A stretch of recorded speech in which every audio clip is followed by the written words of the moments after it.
Salut l'artiste, comment ça va? Aujourd'hui, on va voir comment créer un flou d'arrière-plan et on va voir en particulier 3 paramètres qui nous permettent d'avoir une petite profondeur de champ. Et donc avant ça, transition, introduction.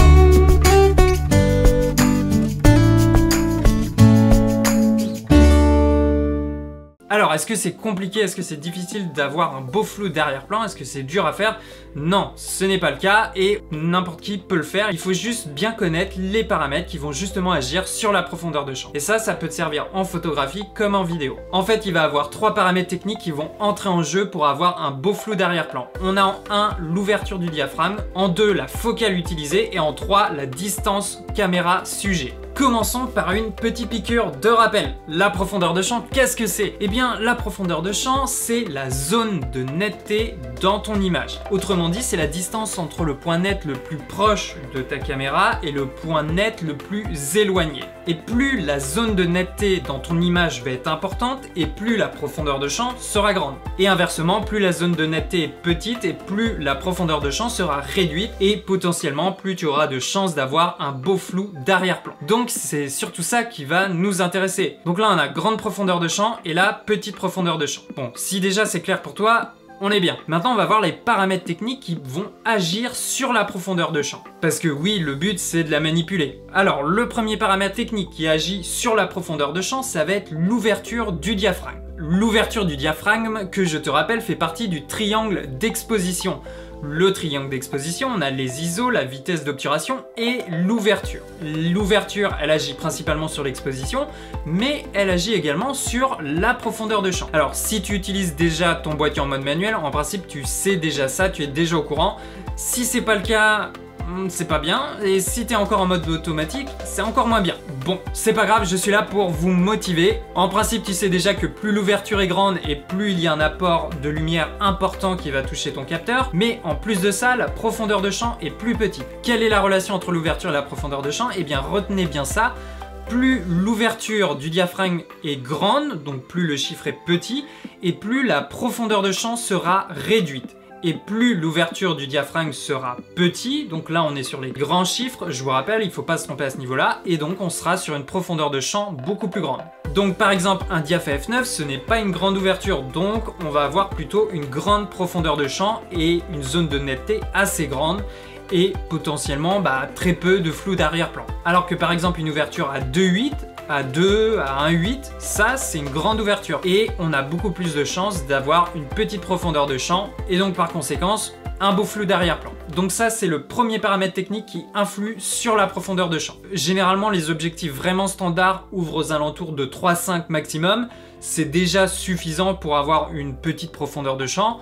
Après, si vous avez la chance d'avoir un objectif qui ouvre à 2.8, à 2 ou à 1.8, il n'y a pas forcément des objectifs très chers. D'ailleurs, certaines focales fixes permettent d'avoir une grande ouverture comme le 50 mm de chez Canon qui ouvre à 1.8. Donc ça, c'est vraiment un objectif très intéressant pour avoir une petite profondeur de champ. Maintenant, le deuxième paramètre technique qui participe à la création d'un beau flou d'arrière-plan, c'est le rapport, c'est la distance entre le sujet et la caméra. Alors en fait pour celui-là il y a 2 paramètres, il y a la distance sujet-caméra et la distance sujet et arrière-plan. On va commencer par la distance sujet-caméra. Alors pour que tu comprennes tout de suite, je vais te montrer 2 photos. Une photo prise à 50 cm du sujet et une deuxième photo prise à environ 2 mètres du sujet. Bien sûr l'ouverture et la focale n'ont pas bougé sur ces 2 photos. Tu remarques tout de suite que sur la première photo où la caméra était le plus proche du sujet, eh bien l'arrière-plan est beaucoup plus flou que sur la deuxième photo où la caméra était plus éloignée du sujet. Ça, c'est tout simplement lié à la distance de mise au point. Plus tu vas faire le point proche de ta caméra, du capteur de ta caméra,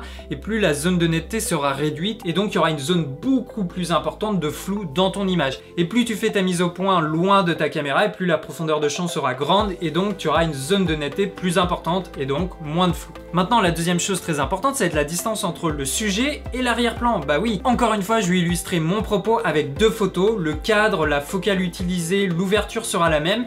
tout ce que je vais changer entre ces deux photos, ça va être l'arrière-plan. Donc là à gauche, tu as l'arrière-plan qui est très éloigné du sujet et donc l'arrière-plan est loin de la zone de netteté. Donc potentiellement, il va se trouver dans un flou plus important. Et à droite, on a l'arrière-plan qui est quasiment collé au sujet et donc qui est beaucoup plus proche de la zone de netteté. Et pourtant, sur les deux photos, il y a exactement les mêmes paramètres techniques, la même ouverture, la même distance caméra-sujet, la même focale utilisée, mais juste le rapport sujet et fond, eh bien ça fait que le flou ne sera pas le même sur l'arrière-plan qui est collé au sujet et sur l'arrière-plan qui est beaucoup plus loin que le sujet. Encore une fois, si vous voulez détacher votre sujet de votre arrière-plan, avoir une petite profondeur de champ, eh bien il faut tout simplement pas coller le sujet à votre arrière-plan ou tout simplement pas choisir un sujet qui sera collé à votre arrière-plan. Souvent, il y a toujours un angle où l'arrière-plan sera plus éloigné par rapport à votre sujet. Si vous avez un sujet de type humain, eh bien pensez tout simplement à lui demander de s'éloigner de l'arrière-plan pour que la zone de netteté soit uniquement sur le sujet et pas proche de l'arrière-plan. Maintenant, pour finir, le dernier paramètre technique qui va influencer la profondeur de champ, ça va être la focale. Alors attention, la focale, je l'ai mise, mais c'est quand même un petit peu particulier. Ça va jouer plus sur votre inconscient que sur la profondeur de champ en elle-même. En fait, pour beaucoup de personnes, utiliser une longue focale signifie avoir une petite profondeur de champ et un beau flou d'arrière-plan, et une courte focale, inversement, une zone de netteté plus importante. C'est pas totalement vrai, je vais m'expliquer avec un exemple. Tu as là deux photos, tu remarques que la valeur sur le sujet est la même sur les deux photos, l'ouverture est la même, le seul paramètre qui change entre ces deux photos, ça va être la focale utilisée. On a là une photo prise au 18 mm et là une photo prise au 55 mm. Et je me suis arrangé pour qu'il y ait toujours la même valeur de plan. Et en fait, alors peut-être que c'est pas bien visible à l'écran, mais je vous assure que la profondeur de champ est exactement la même sur la photo prise au 18 mm que sur la photo prise au 55 mm.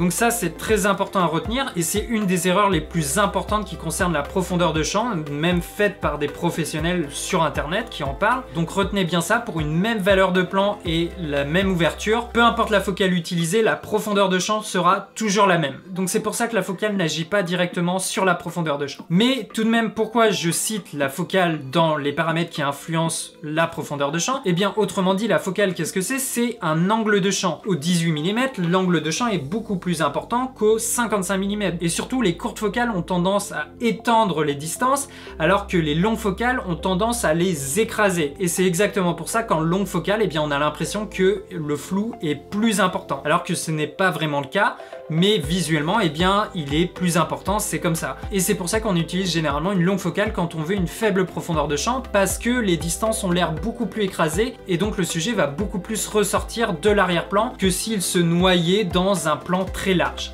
Voilà, j'espère que c'est clair. Donc si je résume, avoir un beau flou d'arrière-plan signifie avoir une petite profondeur de champ, avoir une petite zone de netteté. Pour avoir une petite profondeur de champ, il faut avoir une grande ouverture, donc les petits chiffres, avoir une distance sujet et caméra relativement proche et avoir une distance sujet arrière-plan plus éloignée, et pour finir, utiliser une longue focale.